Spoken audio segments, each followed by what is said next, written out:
ओम शांति। आज बाबांकर 11 अप्रैल 2026 प्रातः मुरली। बाबा कहउछंती अंतर्मुखी संतान माने ज्ञान स्वरूप अवस्थारे स्थित रही एही महावाक्य गुड़ी को धारण कर, तेबे जाई निजर तथा अन्य आत्मा मानकर कल्याण करि परिबो। ज्ञान स्वरूप अवस्थारे स्थित रही एही महावाक्य गुड़ी को धारण कर, तेबे जाई निजर तथा अन्य आत्मा मानकर कल्याण करि परिबो। दादी मानक डायरी रु संगृहित। ओम शांति। प्रत्येक पुरुषार्थी संतान मानकु प्रथमे अंतर्मुखी अवस्था को अवश्य धारण करिबाकु हेबो। अंतर्मुखी स्थिति रे बहुत बड़ कल्याण समाहित होई रहिछि। एही अवस्था द्वारा ही अचल, स्थिर, धैर्यता, निर्मणचित इत्यादि दैवी गुणर धारणा होई परिबो तथा संपूर्ण ज्ञानमय अवस्था प्राप्त होई परिबो। अंतर्मुखी न हेबा कारणरु ज्ञान स्वरूप अवस्था होई पारु नाही, कारण जहा किछि भी महावाक्य सम्मुखरे सुना जाउछि, जदि तार गभीरता को जाई ग्रहण करू नाहंती, केवल सेही महावाक्य को पुनरावृत्ति करि देउछंती, तेबे ताहा महावाक्य नुहे, केवल वाक्य होई रही जाउछि। जदि ज्ञान स्वरूप अवस्थारे रही महावाक्य को सुनु नाहंती, तेबे सेही महावाक्य उपरे मायार छाई पड़ी जाउछि। तेबे एही भली मायार अशुद्ध प्रकंपन पूर्ण महावाक्य सुनी केवल रिपीट करिले निज सहित अन्य मानकर मध्य कल्याण हेबा बदलरे अकल्याण होई जाए। सेथिपाई बाबा कहउछंती, हे संतान माने एकदम अंतर्मुखी होई जाओ। तुम मानकर मन मंदिर सदृश अटे। जेपरि मंदिर भितरु सबु बेले सुगंध आसे, सेही भली मनरूपी मंदिर जेतेबेले पवित्र होई जाए, सेतेबेले पवित्र संकल्प उत्पन्न हुए। जेपरि मंदिर रे केवल पवित्र देवी देवता मानकर चित्र रखिथांती, असुर मानकर रखंती नाही, सेही परि तुमे माने मध्य निजर मन बा हृदय रूपी मंदिर को समस्त ईश्वरीय गुण रूपी मूर्ति रे सुसज्जित करि दियो। सेही गुण गुड़िक हेला निर्मोह, निर्लोभ, निर्भय, धैर्यता, निरहंकारिता इत्यादि। कारण ए सब हेला तुम मानकर ही दिव्य लक्षण। तुम मानकु निजर मन रूपी मंदिर को आलोकित अर्थात संपूर्ण शुद्ध करिबाकु हेबो। जेतेबेले तुम मानकर मन रूपी मंदिर उज्ज्वल होई जिवो, सेतेबेले जाई आमर निजर उज्ज्वल प्रिय वैकुंठ देश को जाई परिबो।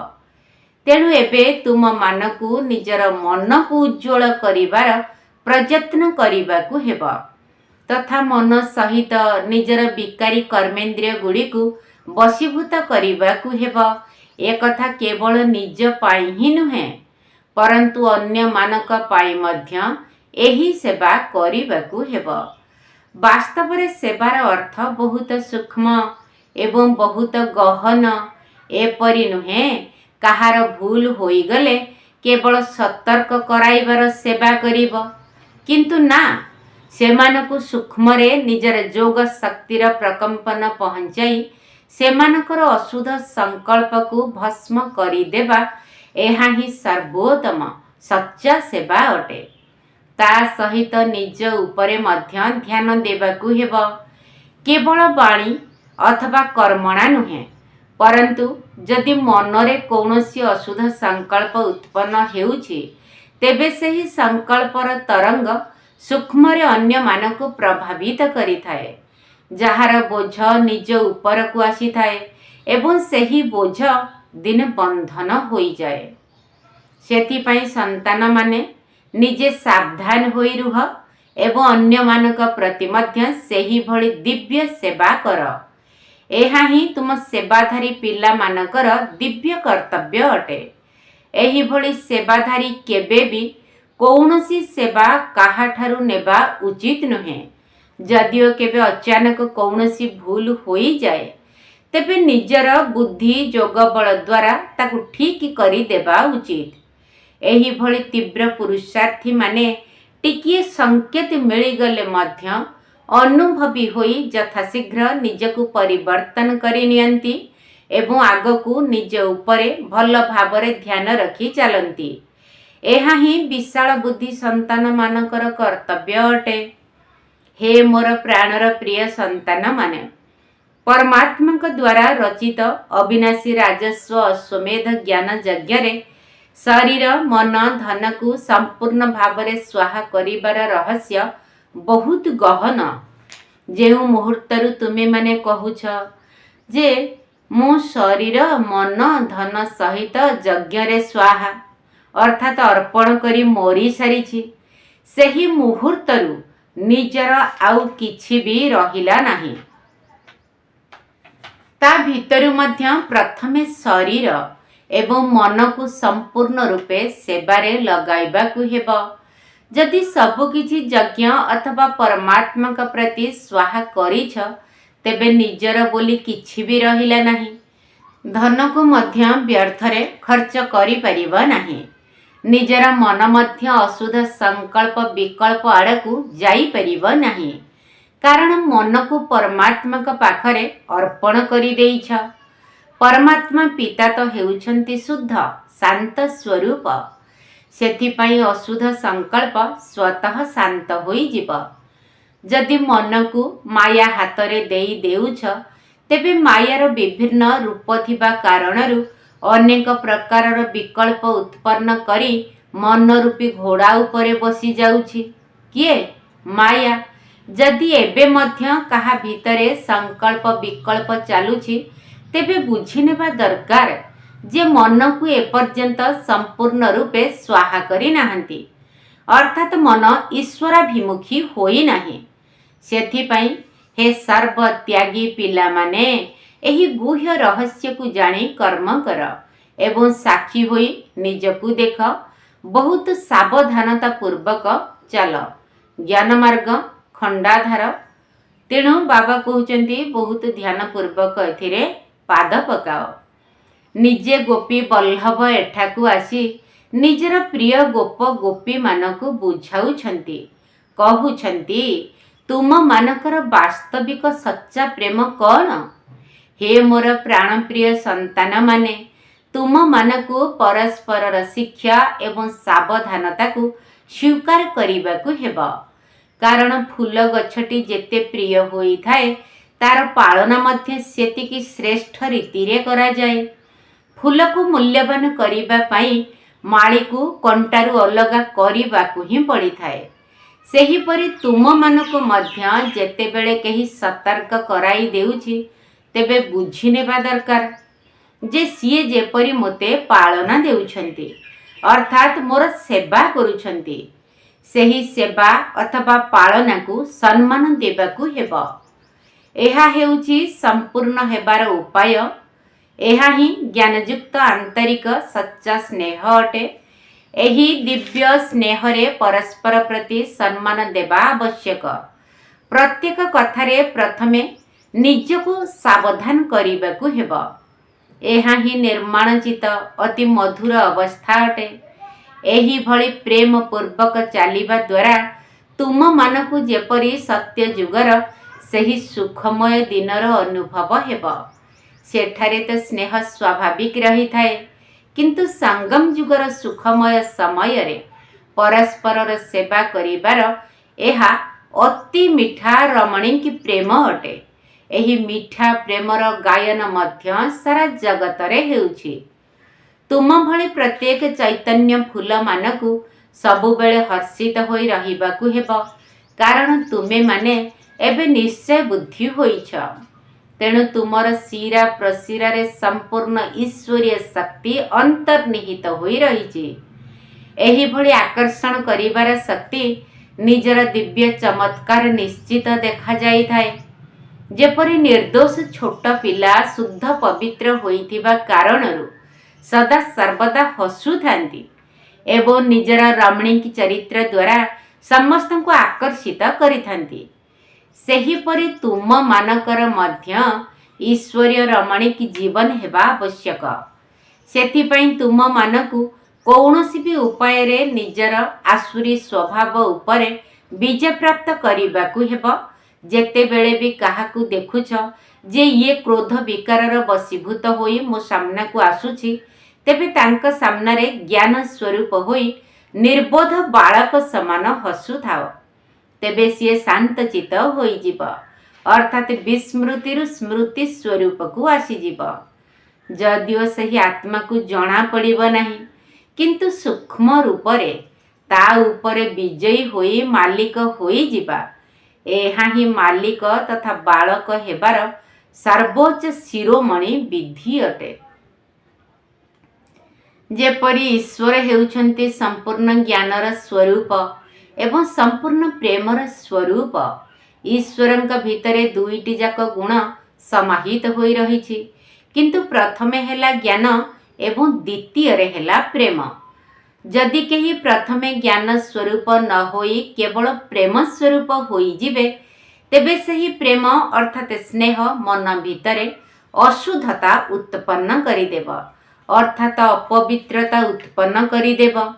ତେଣୁ ପ୍ରେମକୁ ଗୁପ୍ତରେ ରଖି ପ୍ରଥମେ ଜ୍ଞାନ ସ୍ୱରୂପ ହୋଇ ଭିନ୍ନ ଭିନ୍ନ ରୂପରେ ଆସିଥିବା ମାୟା ଉପରେ ବିଜୟ ପ୍ରାପ୍ତ କରି ତାପରେ ପ୍ରେମ ସ୍ୱରୂପ ହେବା ଉଚିତ। ଯଦି ଜ୍ଞାନ ସ୍ୱରୂପ ନ ହୋଇ ପ୍ରେମ ସ୍ୱରୂପ ହେବ, ତେବେ କେଉଁଠି କେଉଁଠି ବିଚଳିତ ମଧ୍ୟ ହେବାକୁ ପଡ଼ିଥାଏ। ଯେପରି କେହି ଜ୍ଞାନ ସ୍ୱରୂପ ହେବା ବିନା ଧ୍ୟାନରେ ଯାଆନ୍ତି, ତେବେ ସେମାନେ କେବେ କେବେ ମାୟାର ବନ୍ଧନରେ ବାନ୍ଧି ହୋଇଯାଆନ୍ତି। ସେଥିପାଇଁ ବାବା କହୁଛନ୍ତି, ପିଲାମାନେ, ଧ୍ୟାନରେ ଯିବା ମଧ୍ୟ ଗୋଟିଏ ସୂତାର ଜଞ୍ଜିର ଅଟେ। କିନ୍ତୁ ଜ୍ଞାନ ସ୍ୱରୂପ ହୋଇ ପରେ ଧ୍ୟାନରେ ଯିବା ଦ୍ୱାରା ଅତି ମଉଜର ଅନୁଭବ ହୋଇଥାଏ। ତେଣୁ ପ୍ରଥମେ ହେଲା ଜ୍ଞାନ ଏବଂ ପରେ ହେଲା ଧ୍ୟାନ। ଧ୍ୟାନିଷ୍ଠ ଅବସ୍ଥା ଠାରୁ ଜ୍ଞାନିଷ୍ଠ ଅବସ୍ଥା ଶ୍ରେଷ୍ଠ ଅଟେ। ସେଥିପାଇଁ ହେ ପିଲାମାନେ, ପ୍ରଥମେ ଜ୍ଞାନ ସ୍ୱରୂପ ହୋଇ ପୁଣି ପ୍ରେମ ସ୍ୱରୂପକୁ ଜାଗ୍ରତ କରିବାକୁ ହେବ। ଜ୍ଞାନ ବ୍ୟତୀତ କେବଳ ପ୍ରେମ ସ୍ୱରୂପକୁ ଜାଗ୍ରତ କରିବା, ଏହା ପୁରୁଷାର୍ଥୀ ଜୀବନରେ ବିଘ୍ନ ପକାଇଥାଏ। ସାକ୍ଷୀ ପଣିଆ ଅବସ୍ଥା ଅତି ମିଠା, ରମଣୀକ ଏବଂ ବହୁତ ସୁନ୍ଦର ଅଟେ। ଭବିଷ୍ୟତ ଜୀବନ ଏହି ଅବସ୍ଥା ଉପରେ ନିର୍ଭର କରୁଛି। ଯେପରି କାହାକୁ ନିଜର କର୍ମଭୋଗ ଶରୀର ଦ୍ୱାରା ଭୋଗ କରିବାକୁ ପଡ଼ୁଛି, ସେହି ସମୟରେ ଯଦି ସିଏ ସାକ୍ଷୀ ହୋଇ ସୁଖ ସ୍ୱରୂପ ଅବସ୍ଥାରେ ସ୍ଥିତ ହୋଇ ତାକୁ ଭୋଗ କରିଥାଏ, ତେବେ ଅତୀତର କର୍ମ ଭୋଗକୁ ଚୁକ୍ତ ମଧ୍ୟ କରିଥାଏ। ତା ସହିତ ଭବିଷ୍ୟତ ପାଇଁ ସୁଖର ହିସାବ ମଧ୍ୟ ତିଆରି ହୁଏ। ତେବେ ଏହି ସାକ୍ଷୀ ପଣିଆ ଏବଂ ସୁଖ ସ୍ୱରୂପ ଅବସ୍ଥା ଅତୀତ ଏବଂ ଭବିଷ୍ୟତ ଉଭୟ ସହିତ ସମ୍ପୃକ୍ତ ଅଟେ। ତେବେ ଯିଏ ଏହି ରହସ୍ୟକୁ ବୁଝିଯିବ, ସିଏ କେବେ ବି ଏପରି କହିବ ନାହିଁ ଯେ ମୋର ଏହି ସୁନ୍ଦର ଏବଂ ସୁଖମୟ ସମୟ କେବଳ ହିସାବ ଚୁକ୍ତ କରିବାରେ ଚାଲିଗଲା। ନା, ଏହା ହିଁ ହେଉଛି ଅତି ଶ୍ରେଷ୍ଠ ପୁରୁଷାର୍ଥ କରିବାର ସମୟ, ଯେଉଁ ସମୟରେ ଉଭୟ କାର୍ଯ୍ୟ ସମ୍ପୂର୍ଣ୍ଣ ରୂପରେ ସିଦ୍ଧି ହୋଇଥାଏ। ଏହିପରି ଉଭୟ କାର୍ଯ୍ୟକୁ ସିଦ୍ଧ କରୁଥିବା ତୀବ୍ର ପୁରୁଷାର୍ଥୀ ହିଁ ଅତୀନ୍ଦ୍ରିୟ ସୁଖ ବା ଆନନ୍ଦ ସ୍ୱରୂପର ଅନୁଭବରେ ରହିଥାନ୍ତି। ଏହି ଭେରାଇଟି ବିଶାଳ ଡ୍ରାମାରେ ପ୍ରତ୍ୟେକ କଥାରେ ତୁମମାନଙ୍କୁ ସମ୍ପୂର୍ଣ୍ଣ ନିଶ୍ଚୟ ରହିବା ଦରକାର, କାରଣ ଏହି ପୂର୍ବ ନିର୍ଦ୍ଧାରିତ ଡ୍ରାମା ସମ୍ପୂର୍ଣ୍ଣ ବିଶ୍ୱସ୍ତ ଅର୍ଥାତ୍ ସଠିକ୍ ଅଟେ। ଦେଖ, ଏହି ଡ୍ରାମା ପ୍ରତ୍ୟେକ ଜୀବ ପ୍ରାଣୀ ଦ୍ୱାରା ସେମାନଙ୍କର ନିଜ ନିଜର ଅଭିନୟକୁ ପୂର୍ଣ୍ଣ ରୀତିରେ ଅଭିନୀତ କରାଉଛି। ଯଦିଓ କେହି ଭୁଲ ବି କରୁଛନ୍ତି, ତେବେ ସେ ତାଙ୍କର ଏହି ଭୁଲର ପାର୍ଟ ମଧ୍ୟ ପୂର୍ଣ୍ଣ ରୂପରେ ଅଭିନୟ କରିଥାନ୍ତି। ଏହା ମଧ୍ୟ ଡ୍ରାମାରେ ନିର୍ଦ୍ଧାର୍ଯ୍ୟ ରହିଛି। ଯେହେତୁ ଭୁଲ ଏବଂ ଠିକ୍ ଉଭୟ ଡ୍ରାମାର ଯୋଜନାରେ ବନ୍ଧା ହୋଇଛନ୍ତି, ତେଣୁ କୌଣସି କଥାରେ ସଂଶୟ ଆଣିବା ଏହାକୁ ଜ୍ଞାନ କୁହାଯିବ ନାହିଁ। କାରଣ ପ୍ରତ୍ୟେକ ପାର୍ଟଧାରୀ ଡ୍ରାମାରେ ନିଜ ନିଜର ଅଭିନୟ କରୁଛନ୍ତି। ଯେପରି ସିନେମାରେ ଅନେକ ପାର୍ଟଧାରୀ ଭିନ୍ନ ଭିନ୍ନ ନାମ ରୂପରେ ନିଜର ଅଭିନୟ କରିଥାନ୍ତି, ତାଙ୍କୁ ଦେଖି କେହି ଘୃଣା କରିବେ ଏବଂ କିଏ ଖୁସି ହେବେ, ଏଭଳି ହୁଏ ନାହିଁ। କାରଣ ଜାଣିଥାନ୍ତି ଏହା ଏକ ଖେଳ ଅଟେ, ଯେଉଁଠି ସମସ୍ତଙ୍କୁ ନିଜ ନିଜର ଭଲ ବା ମନ୍ଦ ପାର୍ଟ ମିଳିଛି। ସେହିପରି ଏହି ଅନାଦି ପୂର୍ବ ନିର୍ଦ୍ଧାରିତ ଅବିନାଶୀ ସିନେମାକୁ ମଧ୍ୟ ସାକ୍ଷୀ ହୋଇ ଏକରସ ଅବସ୍ଥାରେ ହର୍ଷିତ ହୋଇ ଦେଖୁଥାଅ। ସଂଗଠନରେ ଏହି ପଏଣ୍ଟକୁ ଭଲ ଭାବରେ ଧାରଣ କରିବାକୁ ହେବ। ପ୍ରତ୍ୟେକଙ୍କୁ ଆଧ୍ୟାତ୍ମିକତାର ଦୃଷ୍ଟିରେ ଦେଖିବାକୁ ହେବ। ଅନୁଭବ ଆଧାରରେ ଜ୍ଞାନକୁ ସର୍ବ ଈଶ୍ୱରୀୟ ଗୁଣକୁ ଧାରଣ କରିବାକୁ ହେବ। ନିଜର ଲକ୍ଷ୍ୟ ସ୍ୱରୂପର ସ୍ମୃତି ଦ୍ୱାରା ଶାନ୍ତଚିତ, ନିର୍ମଳଚିତ, ଧୈର୍ଯ୍ୟତା, ମିଠା ଏବଂ ଶୀତଳତା ଇତ୍ୟାଦି ସର୍ବଗୁଣକୁ ଜାଗ୍ରତ କରିବାକୁ ହେବ। ଧୈର୍ଯ୍ୟତାକୁ ଧାରଣ କରିବାର ମୂଳଦୁଆ ହେଲା ୱେଟ୍ ଆଣ୍ଡ ସି। ହେ ମୋର ପ୍ରିୟ ସନ୍ତାନମାନେ, ୱେଟ୍ ଅର୍ଥାତ୍ ଧୈର୍ଯ୍ୟ ଧରିବା ଏବଂ ସି ଅର୍ଥାତ୍ ଦେଖିବା। ପ୍ରଥମେ ନିଜ ହୃଦୟରେ ଧୈର୍ଯ୍ୟତାର ଗୁଣକୁ ଧାରଣ କର। ତାପରେ ଏହି ବିଶାଳ ଡ୍ରାମାକୁ ସାକ୍ଷୀ ହୋଇ ଦେଖ। ଯେ ପର୍ଯ୍ୟନ୍ତ କୌଣସି ବି ରହସ୍ୟକୁ ଶୁଣିବାର ସମୟ ପାଖେଇ ନ ଆସିଛି, ସେ ପର୍ଯ୍ୟନ୍ତ ଧୈର୍ଯ୍ୟତାର ଗୁଣକୁ ଧାରଣ କରିବାକୁ ହେବ।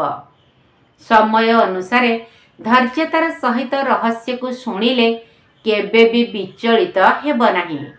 ସେଥିପାଇଁ ହେ ମୋର ପ୍ରାଣର ପ୍ରିୟ ପୁରୁଷାର୍ଥୀ ସନ୍ତାନମାନେ, ଟିକିଏ ଅପେକ୍ଷା କର। ଆଗକୁ ଯାଇ ଡ୍ରାମାର ରହସ୍ୟକୁ ଦେଖ।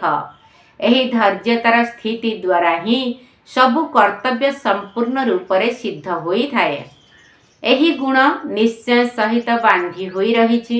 ଏହିଭଳି ନିଶ୍ଚୟ ବୁଦ୍ଧି ଆତ୍ମାମାନେ ସାକ୍ଷୀ ଦ୍ରଷ୍ଟା ହୋଇ ଖେଳର ପ୍ରତ୍ୟେକ ଦୃଶ୍ୟକୁ ହର୍ଷିତ ମୁଖ ହୋଇ ଦେଖିବା ସହିତ ଆନ୍ତରିକ ଧୈର୍ଯ୍ୟଶୀଳ ଏବଂ ଅଟଳ ଚିତ୍ତ ହୋଇ ରହିଥାନ୍ତି। ଏହା ହିଁ ହେଉଛି ଜ୍ଞାନର ପରିପକ୍ୱ ଅବସ୍ଥା, ଯାହାକି ଅନ୍ତିମ ସମ୍ପୂର୍ଣ୍ଣତା ସମୟରେ ବାସ୍ତବିକ ରୂପରେ ରହିଥାଏ। ସେଥିପାଇଁ ବହୁତ ସମୟ ଧରି ଏହି ସାକ୍ଷୀପଣିଆ ସ୍ଥିତିରେ ସ୍ଥିତ ହେବାର ପରିଶ୍ରମ କରିବାକୁ ହେବ।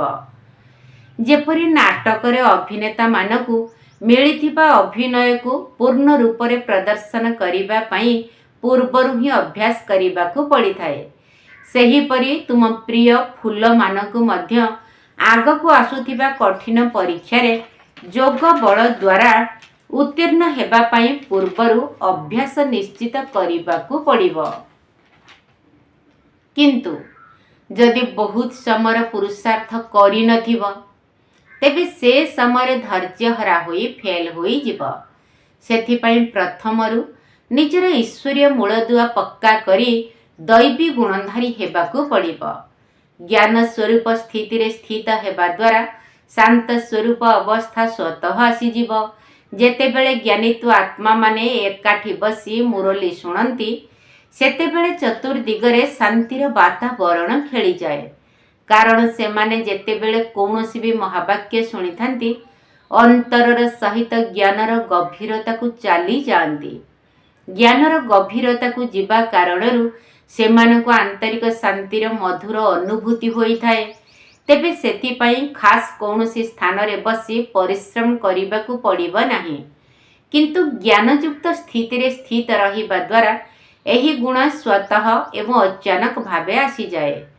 ତୁମେମାନେ ଯେତେବେଳେ ସକାଳୁ ସକାଳୁ ଉଠି ଏକାନ୍ତରେ ବସୁଛ, ସେତେବେଳେ ଶୁଦ୍ଧ ବିଚାରର ତରଙ୍ଗ ଉତ୍ପନ୍ନ ହୋଇଥାଏ।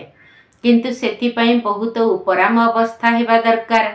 ପୁଣି ନିଜର ଶୁଦ୍ଧ ସଂକଳ୍ପରେ ସ୍ଥିତ ହେବା ଦ୍ୱାରା ଅନ୍ୟ ସବୁ ସଂକଳ୍ପ ସ୍ୱତଃ ଶାନ୍ତ ହୋଇଯିବ ଏବଂ ମନ ଅମନ ହୋଇଯିବ। କାରଣ ମନକୁ ବଶୀଭୂତ କରିବା ପାଇଁ କୌଣସି ଶକ୍ତି ତ ନିଶ୍ଚିତ ଆବଶ୍ୟକ ନା।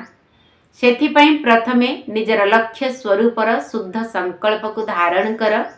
ଯେତେବେଳେ ଆନ୍ତରିକ ବୁଦ୍ଧି ଯୋଗ କାଇଦା ଅନୁସାରେ ରହିବ, ତେବେ ତୁମର ନିଃସଂକଳ୍ପ ଅବସ୍ଥା ସ୍ୱତଃ ହୋଇଯିବ। ଆଚ୍ଛା, ମିଠା ମିଠା ଜ୍ଞାନ ଗୁଲଜାରୀ ଜ୍ଞାନର ତାରକାମାନଙ୍କ ପ୍ରତି ୟାଦ ପ୍ୟାର, ସୁପ୍ରଭାତ ଏବଂ ନମସ୍ତେ।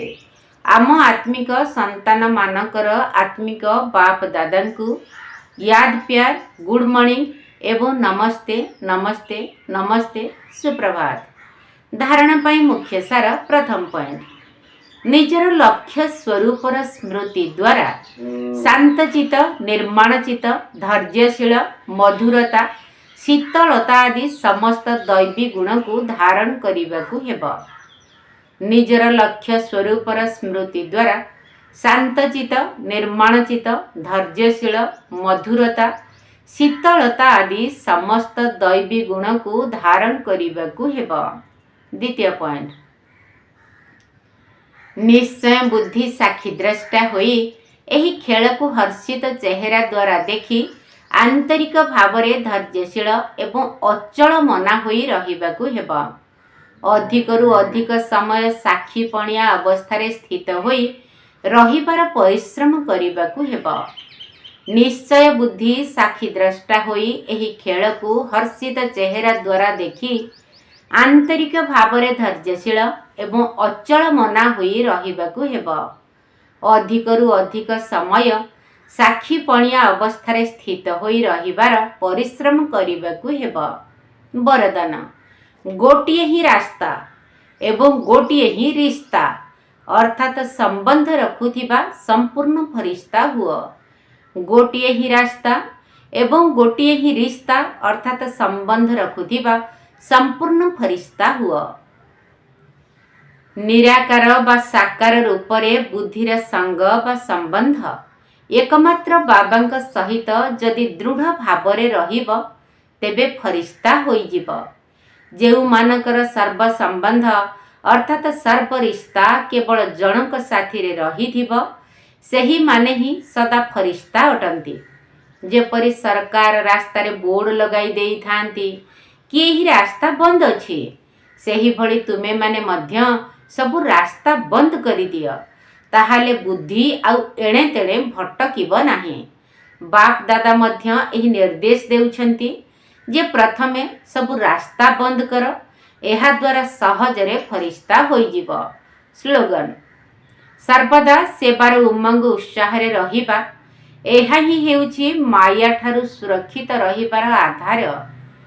ସର୍ବଦା ସେବାର ଉମଙ୍ଗ ଉତ୍ସାହରେ ରହିବା, ଏହା ହିଁ ହେଉଛି ମାୟାଠାରୁ ସୁରକ୍ଷିତ ରହିବାର ଆଧାର। ଅବ୍ୟକ୍ତ ଇଶାରା, ମହାନ ହେବା ପାଇଁ ମଧୁରତା ଏବଂ ନମ୍ରତାର ଗୁଣକୁ ଧାରଣ କର। ତୁମମାନଙ୍କର ବାଣୀ ଏବଂ ସ୍ୱରୂପ ଦୁଇଟି ଯାକ ଏକା ସାଥିରେ ହେବା ଦରକାର। ବାଣୀ ସ୍ପଷ୍ଟ ମଧ୍ୟ ଦରକାର, ସେଥିରେ ସ୍ନେହ ମଧ୍ୟ ଥିବା ଦରକାର, ନମ୍ରତା ଏବଂ ମଧୁରତା ମଧ୍ୟ ଥିବା ଦରକାର, ତା ସହିତ ସତ୍ୟତା ମଧ୍ୟ ଥିବା ଦରକାର। କିନ୍ତୁ ସ୍ୱରୂପରେ ନମ୍ରତା ମଧ୍ୟ ରହିବା ଦରକାର। ତାହା ହେଲେ ବାବାଙ୍କୁ ପ୍ରତ୍ୟକ୍ଷ କରିପାରିବ।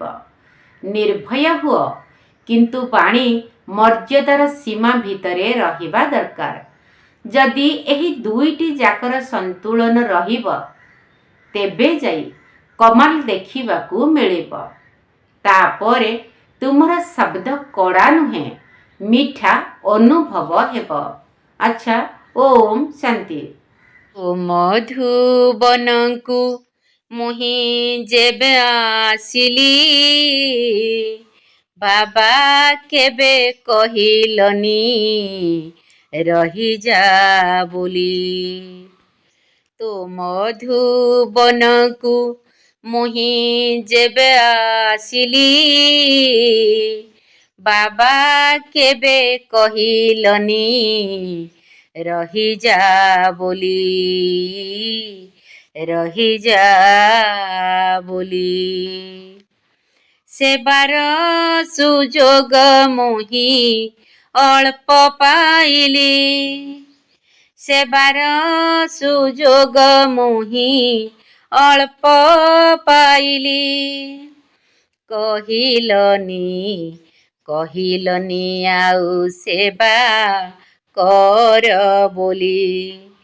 ତୋ ମଧୁବନକୁ ମୁହିଁ ଯେବେ ଆସିଲି, ବାବା କେବେ କହିଲନି ରହିଯା ବୋଲି, ରହିଯା ବୋଲି। ପୁରୁଷାର୍ଥ କରି ମୁହିଁ ପାସ୍ ହେବି ବୋଲି, ସ୍ଥୂଳ କର୍ମ ଧନ୍ଦା ଛାଡ଼ି ଧାଇଁ ମୁଁ ଆସିଲି। ମନ ହେଲା, ହଁ ମନ ହେଲା ବସିବାକୁ ଯୋଗରେ ବୋଲି। କହିଲନି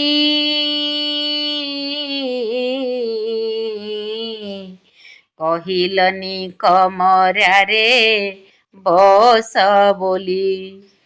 ବୁଲି ବୁଲି ସବୁ ଦେଖି ହାଲିଆ ହେଲି। ବୁଲି ବୁଲି ସବୁ ଦେଖି ହାଲିଆ ହେଲି। କହିଲନି ବେଳା ବେଳି ଶୋଇଯା ବୋଲି। ତ ମଧୁବନକୁ ମୁହିଁ ଯେବେ ଆସିଲି, ବାବା କେବେ କହିଲନି ରହିଯା ବୋଲି, ରହିଯା ବୋଲି। ଫେରି ଆସିବାକୁ ମୁହିଁ ଯେବେ ବାହାରିଲି, ମନ କିଣି ନେବା ପାଇଁ ଦେଲୁ ମୋତେ ଟୋଲି। କହିଲନି, ହଁ କହିଲନି ଆଉ ଥରେ ଆସିବୁ ବୋଲି। ଅଳପ ଅନୁଭବରେ ଫେରି ଆସିଲି। ତ ମଧୁବନକୁ ମୁହିଁ ଯେବେ ଆସିଲି, ବାବା କେବେ କହିଲନି ରହିଯା ବୋଲି, ରହିଯା ବୋଲି। ଯାହା ହେଲା ଭଲ ହେଲା ମନ ସ୍ଥିର କଲି। ଯାହା ହେଲା ଭଲ ହେଲା ମନ ସ୍ଥିର କଲି। ମଧୁବନେ ଏବେ ନୁହେଁ ଗୃହସ୍ଥୀ ମୁଁ ହେଲି। ମାନିନେଲି ଶ୍ରୀମତକୁ ସମ୍ପତ୍ତି ବୋଲି। ପୁରୁଷାର୍ଥ କରି ନିଶ୍ଚୟ ସ୍ୱର୍ଗ ଯିବି ଚାଲି। ତୋ ମଧୁବନକୁ ମୁହିଁ ଯେବେ ଆସିଲି, ବାବା କେବେ କହିଲନି ରହିଯା ବୋଲି, ରହିଯା ବୋଲି।